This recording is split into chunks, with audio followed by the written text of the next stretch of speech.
very populist budget and also a very acrimonious face-off between the Prime Minister and the Congress in Parliament, the question on everyone's mind is, has the standoff for 2019 already begun? And also, how will this play out in the governance model and also within the coming state elections? To debate this with me, I have on the panel Dilip Cherian. He's an image guru and also a commentator. We have Sheela Bhatt, National Affairs Editor for NewsX, Radhika Ramaseshan, Consulting Editor for the Business Standard, and Dr. Madhav Nalapat, Editorial Director for the Sunday Guardian. Dr. Nalapat, do you now see that now the window for governance is really over and now it's going to be more posturing and more acrimonious face-offs and less of consensus, if there ever was consensus? Yeah, the fact of the matter is that no policy and no deep policy can be implemented in less than about 5, 6, 7 years in India. I mean, we are a country where implementation takes time. So the question is credibility. And in the last year of a government, frankly, whatever policy you announce, the credibility is much less because people are going to tag it with the election. The time for really good implementation of new policies vigorously is the first and second year of governance. So in my view, I mean, they may go in with a lot of new policies, but the impact politically is going to be much less than if these were done earlier. And GST is an example of that. Do you think they wasted time? I recall an earlier conversation with you where you said instead of land acquisition, they could have focused on some other thing like GST. So do you think government got its priorities a bit wrong? I think so, and then they abandoned land acquisition and they're not going to take it up ever again. This health scheme is also going to take ages to unroll. I mean, if I was in the government, what I would advise them to do is to implement some of the social policies much more effectively, because there are slips now which are evident in the Ujjwala scheme, which actually paid them dividends in the Uttar Pradesh elections, I remember. But now, several flaws are coming up. I mean, people are not getting their cylinders or getting them at a higher price and so on. So some of these, good flagship schemes, they have to identify the flaws, adopt the correctives and implement them fast, because there's no time to waste. Instead of focusing on GST or this health insurance, which will have to wait willy-nilly. Yeah, announce first and then implement later, Sheela. That's what I think this government has really been all about. See, what you said about 2019 election, whether the face-off has begun, I think yes. And I think entire government and leadership, they are all concentrating on Karnataka. And I won't be surprised, none of us should be surprised that more than Gujarat, believe me, I think so. This is my own personal assessment, but I think I'm correct that more than Gujarat, political leadership of BJP will invest in Karnataka. They want to win Karnataka election by any way. I mean, they are really, and they will also test their political formula, ideology, which they will have it in 2019 in battlefield of Karnataka. So that is Hindutva. But what kind of Hindutva, what form, variant, shades and color. So I think Karnataka is actually a starting point of 2019 election. And by that also, starting point of a more polarized atmosphere. Sheela mentioned Hindutva, that's going to be really the testing ground in Karnataka and then the rest of India. So do we see more polarized rhetoric, more face-offs rather than any other conversation? In terms of the run-up to 2019, the bugle call is actually the budget. What are they targeting there?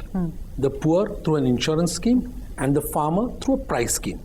The test of the price scheme is actually going to happen April 15th, when the fussel of this crop starts to come to the market. If the PDS scheme or the so-called, the regular schemes of taking in crops doesn't actually work fast enough, the farmer audience is not going to be very impressed. Then, as Dr. Nalapat said, it's too late to implement anything else. Meaning, by the time the winter crop is there, that time, elections are too close for any impact to happen. So I would say that I tend to agree with what Sheela is saying, that Karnataka is important for them. The bugle call in terms of what they can do is completed with this budget. So now gloves are off. It's pure fisticuffs of politicking. So, I just add one line that yesterday I had a very detailed talk with one BJP leader, and he said we will have to now within 6 months judge that there are many Saurashtra in India, elsewhere outside Gujarat. So because in Saurashtra what has happened can really happen all over India. It is happening in Madhya Pradesh because their own MPs have been telling me that there is a fairly serious agrarian distress in Madhya Pradesh. And they also think that this agricultural pricing that has been done in the budget is not going to really redress the problems on the ground or meet the expectations. And it's also too late, I think, but they've done this, Dr. Nalapat, at the cost of the middle class. Now, BJP and Prime Minister Modi has come to power on the middle class goodwill, the urban middle class, especially in Gujarat, we saw that. So is he taking a risk in alienating the middle class, or you think it's okay, the poor and the farmers will make up for the anger of the middle class? I think from day one they decided that so far as the economic strategy is concerned, it's going to be a conservative, cautious strategy, which basically means a strategy which pleases the financial markets, especially financial markets outside India. So they're not going to cut taxes. They're going to try and increase the collections. But the problem in our country is that if you try too much to increase collection by raising taxes, and then what happens is you damage the long-term growth of the economy. I would say a long-term thing would have been better, that you have lower taxes over a longer period of time so that you get a smaller share but of a bigger and bigger cake. It's too late for that now. And the last budget also was a conservative, cautious budget. I mean, we've heard a lot of media talk about farmers and health and all that. But overall, the basics are still very conservative. Now, the one thing the BJP, I think, is banking on is nobody wants the UPA to come back. And I think the Prime Minister realizes that his performance has not been as good as people expect. So he's saying, okay, I may not have met all your expectations, but do you want the UPA to come back? So I think that is the focus that he's really placing. That may have worked 4 years versus ago. the UPA. But does that hold true even The now? Congress, to be very precise, You know what is surprising, I think, for people like us is that this entire BJP's plan is back to square one. Why they won 2014? 3 things: Modi's charisma, leadership, Hindutva, and anti-Congressism. Again, Prime Minister's speech suggests that these are the issues. His leadership, the way he delivered the speech for his core constituency, anti-Congressism. So it's you've covered Gujarat every election closely. One of his favorite sentences in Gujarat was that खड्डे भरते भरते मुझे 2 साल लग गए. तो एक मौका और दीजिए. Only then can I do something innovative, something new. And actually, people bought that line. I suspect that is what he's going to recycle in the coming elections. You know that Congress ने इतने गहरे खड्डे छोड़े हैं कि उसको हम अभी even आधा भी नहीं भर पाए हैं. So I need time. Give me another chance, kind of. But Dilip, how long can he say this? It's okay to say at the beginning of your tenure, but 4 years later, will people still buy the gaddhas are so deep? Because there's nothing. What have you done at the end of the day? For a great demagogue, this is a perfect pitch to play with. The fact is that people in this country are willing to swallow most things. People in this country are also willing to swallow whatever narrative is given to them, because there is no counter narrative given equally powerfully. Even by the new improved Rahul? Look, I think that demagoguery is something that Mr. Modi has a pretty good monopoly over. And I think that's a huge advantage. And don't forget that we also are talking about an absolutely new cohort of voters who are going to come to the polls again. So he's going to give them another line of saying, I'm taking you into the new India. I've opened up India for the world. I've tied up with the Israelis. I've done X, Y, Z. Right. And he's going to show them a Nai Disha. So I think that there is room for him to replay what Radhika said, the line he used in Gujarat for re-election. I think there's nothing wrong with that line. Well, he's already targeting them with his Exam Warriors book, which is a bestseller, Already, so, that's true. I mean, they're going to be his first-time voters. Right now, what I see BJP's strength, also Modi's strength, is this is debatable, but in Mumbai I got this idea when I was moving and meeting people outside Delhi, I mean to say. Right. Outside Delhi I got this feeling, I may be wrong, but very important observations, that I feel that BJP and Modi's core constituency right now is still intact, core constituency. And I think they will be, in coming 10 months, will be He's going to play to them even more. No, focusing on floating what which took them cross to 72. Don't So forget there's a big judgment. No. There's a big Supreme Court judgment which is going to be the actual. So I don't think. I'm saying there is a still strength remaining in BJP and Modi right now to begin with, when 11 months of actual governance remains. So I think core constituency has not gone away. Would you agree with what Sheela said? Look, I'm talking of core constituency, not the floating waters. I'll tell you quite frankly that from the very beginning, I think, Modi came as a 21st century leader. Now, from the very beginning, for example, the English language has been downgraded and downplayed. And an effort has been made to, quote unquote, bring Indian languages up. How? By demolishing English. You don't do that way. You make English grow naturally, and other languages also grow naturally. You don't artificially try to bring down a language. Secondly, too much of the use of government and law and regulations has taken place. Modi came and talked about minimum government. We don't have minimum government. We have got maximum regulations, maximum power to bureaucracy. So this is not minimum government. So I want to say one thing very clearly, and that is the BJP cannot get a respectable score, and by that I mean about 240 or 250, unless it has got a very good performance in the urban areas. But even in the English language, launching a book called Exam Warriors, unless exam and warriors have entered the Sabbath course, there's no chance it can be passed off as anything other than English. Look, a book does not a summer make. Correct. That's all I want to tell you. And the reality is, overall, in the government or outside, there is a conscious effort to ensure that Hindi is given primacy. Now, the Hindi-speaking people are the least fanatic of any majoritarian people across the world. More than they are far less majoritarian than the Sinhalese or the Pakistanis or anybody else. They are a very mild, moderate people. So I don't think you can impress them by saying, "Oh, we are with you. We are pushing Hindi." Hindi-speaking people are not going to be impressed. In fact, they want English Learn more English than anybody else. Of course, aspirational class, yeah. No, Sheela spoke about the core constituency. That is now Hindutva. I would regard the traders as one of the first constituency of the BJP. But look, they've turned against them in Delhi. I mean, it is Kejriwal who has the captive Traders loyalty of the traders. They turned against them in many places. Bihar also, many places in South, they are not supporting. And what we are not taking into shaking. account is the impact of this e-way bill. The death of trade is going to be the e-way bill, which is slow to be implemented, but as it is implemented, more and more they were used to are going to be extremely curtailed.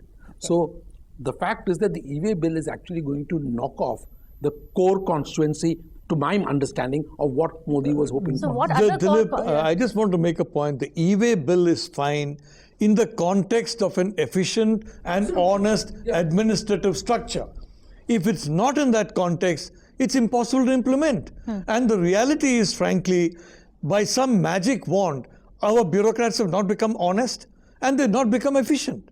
So the reality is that you're setting up schemes, you're setting up processes that hinge for their success on an honest and competent administrative structure to deliver them. And unfortunately, that, in my view, has not got the attention it deserves. Okay, back to Radhika's point. Which are the other parts of the core You know, constituency? it's very interesting. If you just go back to the UP elections, it was the traders who they didn't revolt, but they were majorly disgruntled against GST. But conversely, you had the huge swarms of the lower middle class, the poor, who were swearing by Modi because they felt that it is the right time to fix the dishonest people, make them stand in the line. I mean, we are queuing up forever for every little thing. So I think everything depends on how effectively he keeps the poor constituency, which he didn't, by the way, in Gujarat. I mean, that fumbled for various reasons. Now, whether he is able to get back the votes of the poor, I think is something to be seen. We need to take a break, but after the break, I'm going to come and ask Sheela Bhatt what she thinks about the state of the opposition. Is Rahul now, the new improved version of Rahul, ready to take on Prime Minister Modi? So stay with us.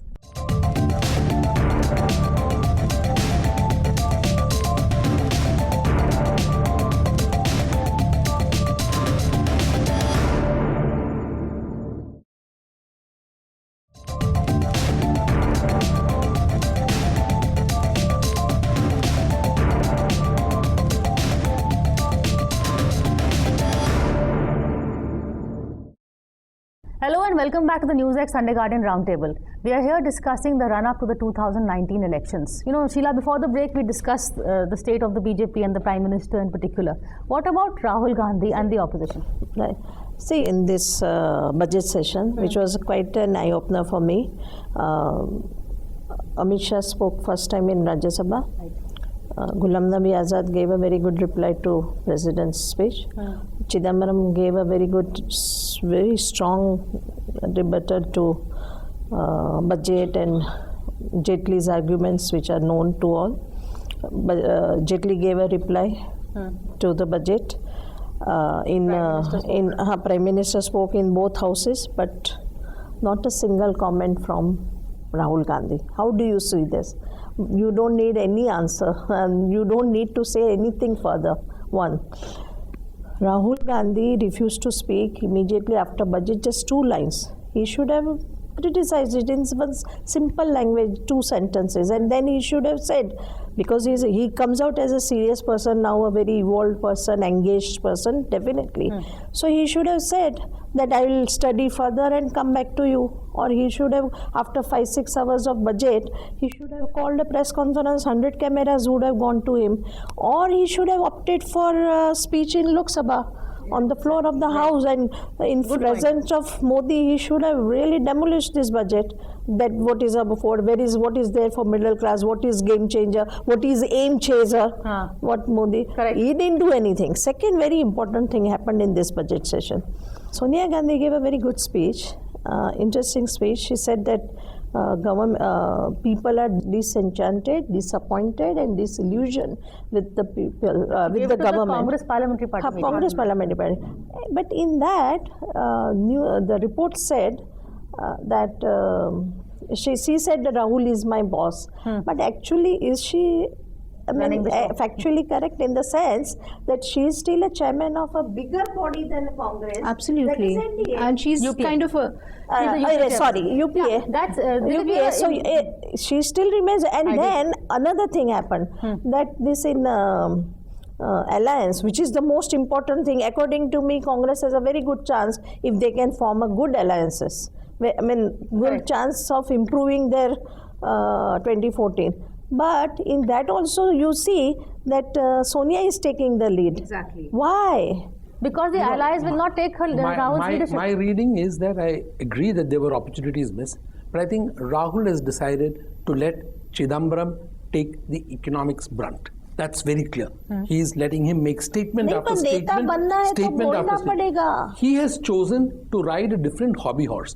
Good, bad, real, invalid, we don't know. But Rafael is the object of his ire. So he has chosen that I'm going to focus on this, except for the cackling of Renuka, which provided a kind of distraction from it. He's very clear that go for Rafael. I agree. I think with that this is point. Political strategy is divide up the task, meaning, some things you can't calculate for, including cackling laughter.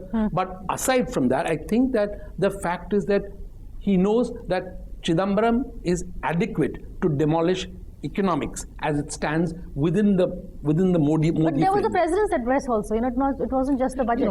Now, unfortunately, I think the three of you tend to take Parliament far more seriously in terms of electoral politics than it actually is on the ground. We take both Parliament and budgets do not fly as far as the public is concerned when it comes to elections. None of this public are watching it. They are watching to see the debate that happens on issues which are not to do with who made a speech or not. Prime Minister's speech was just grandstanding. He wasn't talking to the MPs. He was talking to the public at large. Is not at speech in Parliament. In image terms, Rahul knows that that is not a battle of equals, and he does wisely to avoid that tactic. So as an image guru, you think it's a wise move? Absolutely right. Okay.